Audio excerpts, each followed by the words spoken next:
হ্যাঁ, গেছিলাম কিছু গাছ কেনার জন্য, কিছু ফলের গাছ, কিছু ফুলের গাছ।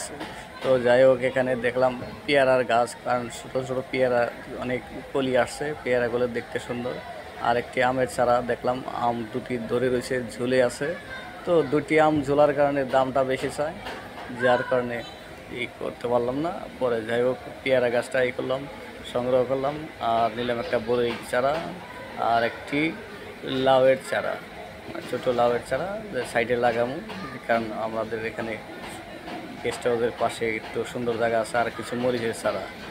আর হ্যাঁ, গেছিলাম কিছু গাছ কেনার জন্য, কিছু ফলের গাছ, কিছু ফুলের গাছ। তো যাই হোক, এখানে দেখলাম পেয়ারার গাছ, কারণ ছোটো ছোটো পেয়ারা অনেক কলি আসছে, পেয়ারাগুলো দেখতে সুন্দর। আর একটি আমের চারা দেখলাম, আম দুটি ধরে রয়েছে, ঝুলে আছে। তো দুটি আম ঝোলার কারণে দামটা বেশি চায়, যার কারণে করতে পারলাম না। পরে যাই হোক, পেয়ারা গাছটা করলাম, সংগ্রহ করলাম। আর নিলাম একটা বড়ই চারা আর একটি লাউয়ের চারা, ছোটো লাউয়ের চারা সাইডে লাগামু, কারণ আমাদের এখানে গেস্ট হাউসের পাশে একটু সুন্দর জায়গা আছে। আর কিছু মরিচের চারা। আর